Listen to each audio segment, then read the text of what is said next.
These are capuchin monkeys.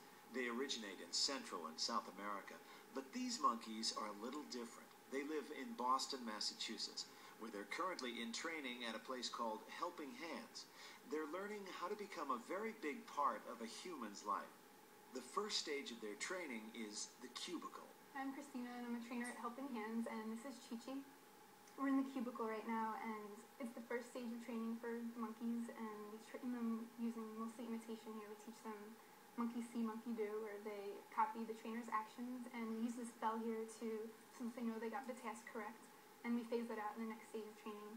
And Chi-Chi actually just finished this stage, so she's on the next stage, and she's doing good. At Helping Hands, monkeys like Chi-Chi learn how to perform the everyday skills that end up making a big difference in the lives of people with disabilities.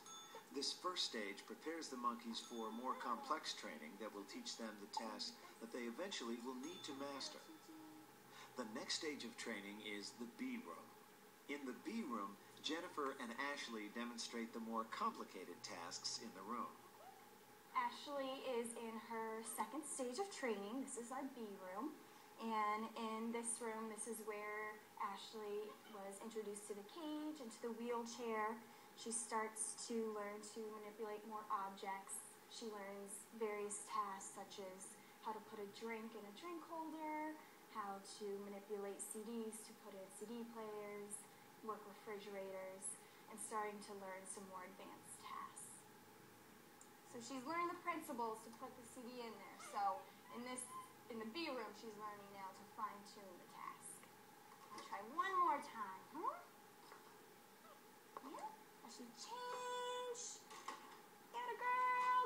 Right there. Change. Good job. Come eat your treat. Good girl over here. Through positive reinforcement, monkeys like Ashley become adept at using equipment, buttons, and switches that she'll eventually come across when she's placed in a home. The final stage of training for the monkeys is the apartment. I'm Allison. I'm the Director of Training at Helping Hands, and we are in the apartment right now with one of my students, Webster. The apartment is the last stage of training for the monkeys at Helping Hands, and in here we do things that are pretty complex, like loading DVD and CD players and opening food containers, scratching itches on people's faces, and still a lot of cuddling and playing. Oh, good boy. Can you do hand? Had a boy, Webster. Webby, can you push? Good boy. Okay, Webby. Can you change? Oh, much better. Open. Good job, Webster. After completing their training, a monkey like Webster will go through a thorough placement process in order to find the right home and the right recipient. It's a long process to find just the right home, but in the end, it's worth it for both monkey and human.